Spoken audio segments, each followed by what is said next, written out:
This is ION Hong Kong with Key. And this is Harminder, and we'll be discussing the top news for the week involving Hong Kong and China. And welcome back to the second half. Oh, we have a guest. Yeah. No, we don't. Yeah, put the shower Put camera. Yeah, there you go. You know what? In a police lineup, you could just hold this in front of your face and just say, "That's me," right there. You have very big eyes. Yes. And I like her nose. Yeah. Very pointy. You went to Korea, I believe. Plastic surgery. I mean, that's how ridiculous that stuff is. Anyways, we'll continue on with what we were talking about the signature campaign. Right. He started a new news organization, Robert Chow. Right. And obviously, the media is so dry that there's not enough newspapers and online outlets already. We need another one. Right. So I'm being sarcastic. Obviously, there's just way too many. But somebody else who's trying to drum up, I don't know if he's trying to drum up support or just trying to, settle the issue once and for all, and that's James Tien of the Liberal Party. He's forking out $250,000 of his own money to HKU, okay, right. Their public opinion program, okay, for 10 days. Right. They are going to do a survey, right, of support political reform package or not, okay. Right. He wants to settle the issue once and for all because the Pandems trust the HKU POP program, right, and it will also find out whether the government's 60% support is true or not. Okay. They have surveys. Why did they have they said they have surveys, which they will not release to the public, that says 60%, even though three university polls have said 47%. That's not even a passing grade. Right. Okay? But actually, after the three university having this poll, because it's a rolling TV. It's a rolling poll, so it continue until the day it's voted upon. Yeah. So up to yesterday or Friday, then the support rate to the political reform actually dropping to 43 something. So I don't know where this 60% stuff is coming from. And again, do you want to pass this reform package on such a, at least it's the first step. Even if it was 51%, right? That is not enough to say consensus. Why do you need 2/3 of LegCo and not 2/3 of the public? Exactly. Yeah, I do agree on that. On both sides, the public and legislature.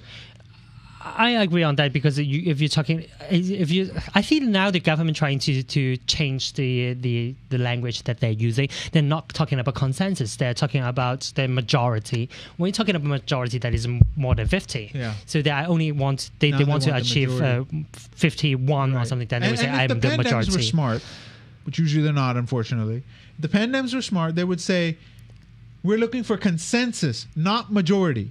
There. I agree. Easy to understand. Yeah. We want consensus, not majority. But then at the same time, the government, if I were the government official, then would push the ball back and then we're saying that you don't have the consensus as well. Well, that's true. So this political package cannot pass because we both don't have the support for it. So let's drop this, start it again, and find something better. But like I asked Emily Lau, and said, well, wouldn't it just be Groundhog Day where you're just going in circles? She's like, we've been going in circles since we started. So what's going to be the difference later anyways? And so, most people blaming these old Democrats because they have done nothing in the 30 years. EDPL. We have to get Emily Lau here. Well, in her defense, she said that, look, when we now you're talking for her. In her defense, and this is what she said, and it makes sense. At the time, they said, if you support this package, by 2017, you will have universal suffrage and eventually a legislature that you can elect. And it will be fair. Okay? That's what they promised them. And they said, fine. ADPL and the Democratic Party said, fine. If you promise that. They broke their promise. Now, should they have been surprised? Come on. Right? But sometimes they're quite naive. Even that's the right word, naive. I mean, at this moment, they knew that the CCP has been breaking up, changing the goal. What is it? What do they say? Moving the goalposts. Yeah, and then nowadays, you still find quite a lot of these pandemic supporters speaking up for the CCP and asking Hong Kong people to pocket it first. Who? I cannot Nobody's understand. saying pocket it first.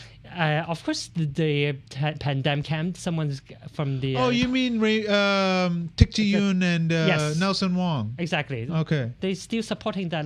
But they're not legislators. They are members of the Democratic Party. I'm so glad that they were not. And Nelson Wong was thrown out. He resigned, but he's no longer in the decision-making body of the party. So, Let me roll up my eyes. Okay, but still, it's not Albert Ho or Helena Wong or they once Emily fall for Lau. that.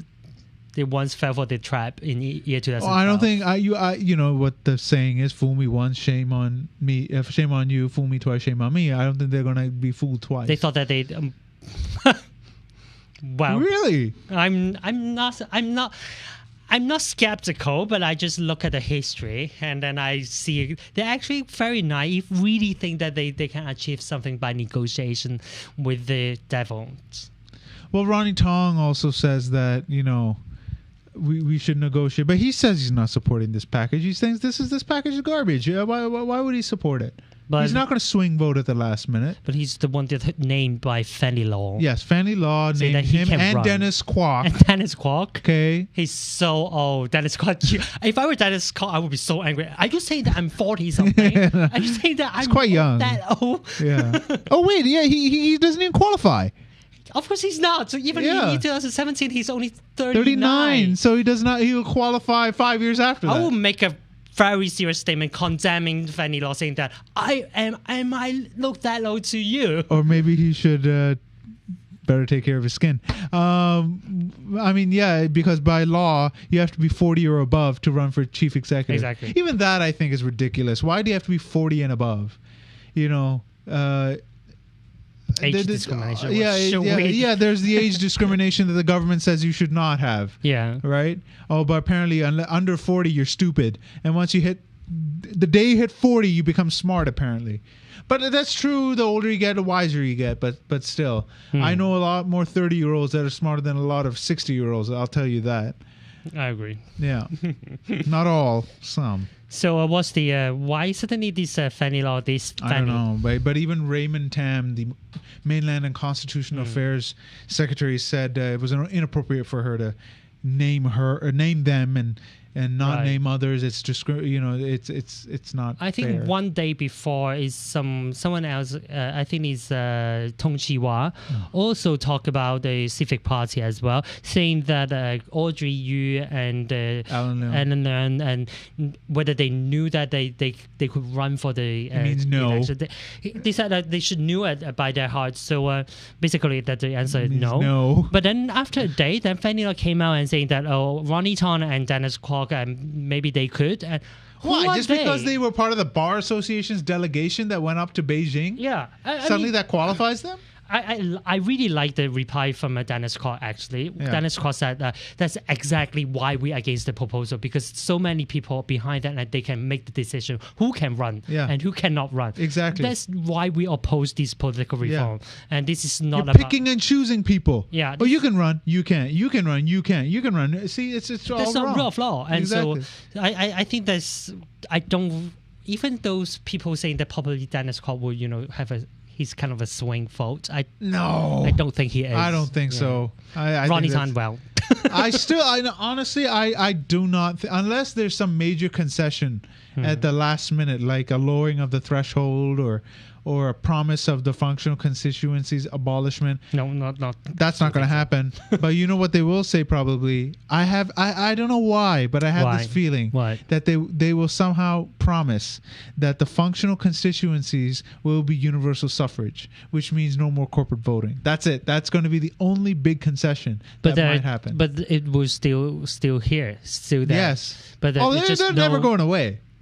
But I thought that when these polling, some of these, I don't know what organization was that, but I think on yesterday, on Wednesday or on Thursday, there was some group of people coming out saying that, if the government changed the political reform a bit by changing the corporate vote to the personal votes, then a lot of people will support it. But I thought it's only about the CE election, but not about the constituency, functional constituency election, though.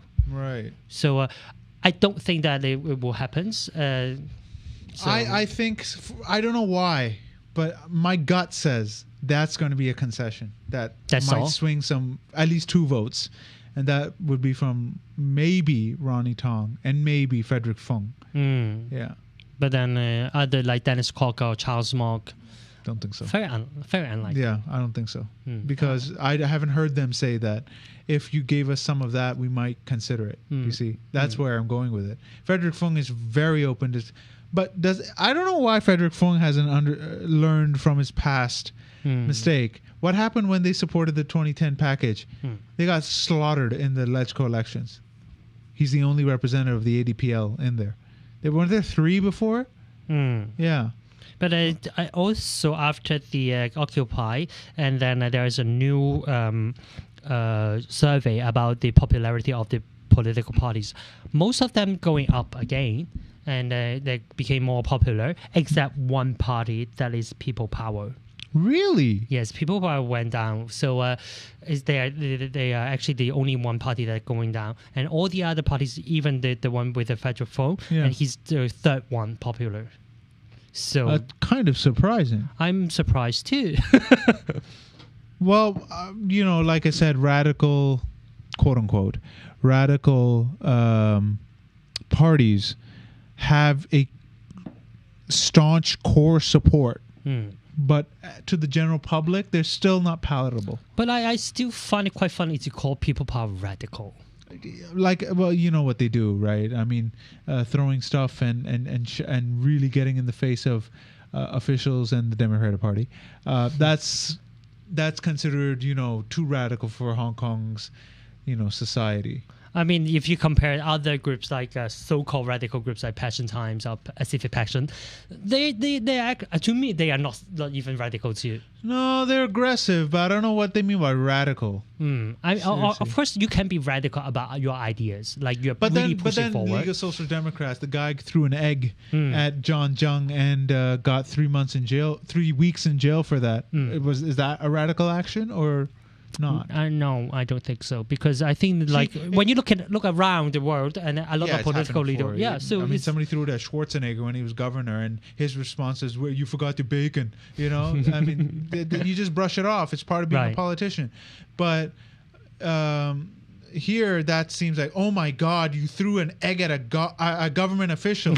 Okay, you threw an egg at a government official. For some people, a government official is like, right? You know what I mean? It's true. It's Some just people like treat them like making swearing at the police a very big deal. Like that's why I want to change the vocabulary from government official to government public servant. I think it's a public servant too. Yeah, that's the name that they should be given. And too many people treat themselves actually in a certain way, like they're nobility, like they're kings and queens. Too many politicians around the world are doing this and making me sick. I think sometimes when you're doing this lobbying work with the government, it also happened as well. Of course, I would say that nowadays they try to be more open-minded and try to at least pretend that they are listening. And but still, quite a lot of these officials, they are not very used to being shouted at, and then they thought that they really should be put on the pedestal. Yeah. Well, okay. We'll continue on the theme of the reform package. You know those ads that you see on terrestrial TV about "Make It Happen" 2017, "Make It Happen," and you see Carrie Lam, and I think I saw a parody video of Carrie Lam. Yes, Raymond Tam, and it's by Mockingbird. And Rimsky-Yoon. Too bad we forgot to load that clip, but. The official ads are playing for free. Right. Part of the broadcasting ordinance or part of the license requirement, sorry, of the terrestrial TVs. They must play public service API, announcements, yeah. API or Yeah. PSAs, whatever. But Paul Shi, the former Bar Association chairman, is on behalf of his client, Chung Tak Wing. I'm probably butchering that. Is a retired news photographer. He's taking it to court, Right. saying that they're not PSAs or APIs. They are political ads, which Yeah. are banned under the Yes. broadcasting ordinance. Yes. You cannot put up any political ads like in the States. They go crazy with political ads. We don't have it here. We don't even have it in the papers. Nothing. You have to go out and literally street campaign. Right. When it's election time, let's say we had Alan Leung here. We have to by law. Well, it's internet, so I'm not sure. But by law, we have to name all the people in his constituency, the geographical constituencies running against him as well, to make it fair. Not in the for the internet, because it's not under the broadcasting ordinance. So if I was doing this on ATV, I know I would have to list the damn names, right? Which is silly in my opinion. Right. But anyways. I think that the whole campaign actually brought up by one of these professional groups, and there's a progressive lawyer group. Chris was here before, and then they raised this question because they found it quite outrageous. The government taking advantages of the tax money and then the airtime, the public airtime, and then using it for propaganda of their political belief. And what they are saying is that the government can use this as a channel to ask people to voice out, to have invite the public and to give more opinion on that, but not having a stand and taking a I would say bias viewpoint, and then asking people to be on their side, and that would be against the broadcasting ordinance. And so now, because they're only showing one view, yes, it's a political package. It is not it's nothing to do with the public good, like an announcement of wear long sleeves to prevent mosquito bites, or clear your drainages, or watch for landslides, stuff that is really in the public interest. I mean, I think actually it happened for quite a long while, and before this northeast development, they also have this same the NENT, and then they have all these TV commercial on show all over the place here, and then also this high-speed railway as well, and the government really using this public money and public airtime to do propaganda here. So either they change the ordinance to allow political advertising, or we'll find out what the court says, whether it is or it isn't. Obviously it is. Well, we'll let the courts decide at the end of the day whether it is or it isn't. ICAC, two things were significant this week. One, they are not going to pursue the case against Paul Chanmopo, the development minister, for the land sales that happened. Right. That he said, well, it was under my family's name, and all that. And, the BMW club, blame my wife. Blame my wife. That it was her family. Of course, at the end of the day, it's still you knew it, that you held land under family name. So, of course, there was a conflict of interest. But the ICAC said, we're not going to pursue it. All right. But then the second thing came out, saying that the ICAC still hasn't even recorded the statement for the $50 million payment that CY Leung got as part of his settlement, or I guess, I don't know, golden parachute, whatever you want to call it, with UGL. Right. That the survey firm, the engineering firm that he was part of before, or there was a buyout. I'm not sure about the details, but even they said we haven't even gotten to it yet. And then the complaint was filed in October. So they have other cases dealing with, or But I thought they are usually. I thought usually the investigation time would be 6 months. But it's way over. They haven't even recorded a statement. I mean, I don't know what the ICAC is doing. I mean, it doesn't look good. At the same time, they do good. They successfully convicted Raphael Hui and Thomas Kwok. Because they belong to the previous administration, true, but still that and they're also going after Donald Trump as well. Well, Donald Trump, that's another one they're dragging their feet with. You know, and of course we don't see Donald Trump very often. True. I wonder why. But we see a lot of Tung Chee-hwa. We see a lot of Tung Chee-hwa. I mean, Tung Chee-hwa is a vice chairman of the CPPCC, and most of the time they do not they don't comment on current affairs of Hong Kong, but he seems to be coming out multiple times. He even set up a think tank. Right. I thought he had one before, right? He had one with this logo of Ho. And then now they're changing it to be a rainbow color kind of diamond shaped thingy logo. And what's the deal here? Why he's always trying to, get his hand? It's very like a dynasty thing now, because CY Leung is the emperor, and then he wants to be a dowager. I mean, like, right? He's still trying to have his own influence over the matters in Hong Kong. Why can't he just retire? I don't know if it's him or he's being asked by people in the CPG saying that you should be our voice in the public. I mean, I don't think it's a bad thing at the end of the day that he has his opinion. It's not like his opinion is influencing the government saying, right, well, Mr. Tung Chee-hwa said this, so we must follow it. It seems like he's acting like this now. Really? I have the feeling that he's feeling like he's the grandfather. Well, he's trying to be the elder statesman, as they keep saying. I do have a feeling like that he wants to be like a Lee Kuan Yew or something. But the problem is that he was extremely unpopular when he left office. I wonder how his leg is now. It seems to have healed very well.